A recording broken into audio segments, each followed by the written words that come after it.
প্রথম টেস্ট, এরপর ওয়ানডে। শ্রীলঙ্কা সফরে প্রথম দুটি সিরিজে হেরেছেন বাংলাদেশ। তবে টি-টোয়েন্টি সিরিজে ফল বদলে দিয়েছে লিটন দাসের দল। সিরিজের প্রথম টি-টোয়েন্টিতে হারলেও টানা ২ ম্যাচে জয় তুলে প্রথমবারের মতো শ্রীলঙ্কার বিপক্ষে ২০ ওভারের সিরিজ জিতেছে বাংলাদেশ। দলগত এই জয় এসেছে ব্যক্তি পর্যায়ে ভালো পারফরম্যান্সের সুবাদে। সিরিজে মোট ৩টি 50 হয়েছে দুটি বাংলাদেশের ব্যাটসম্যানদের।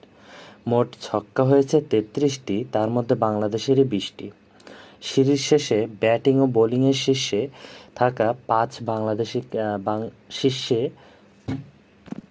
পাঁচেও তাই বাংলাদেশি খেলোয়াড়দের আধিপত্য। ব্যাটিংয়ে সেরা ৫ জন খেলোয়াড় হলেন পাতুম নিসাঙ্কা শ্রীলঙ্কার, লিটন দাস বাংলাদেশ থেকে তানজিদ হাসান, কুশল মেন্ডিস শ্রীলঙ্কার এবং বাংলাদেশের তাহিদ হৃদয়।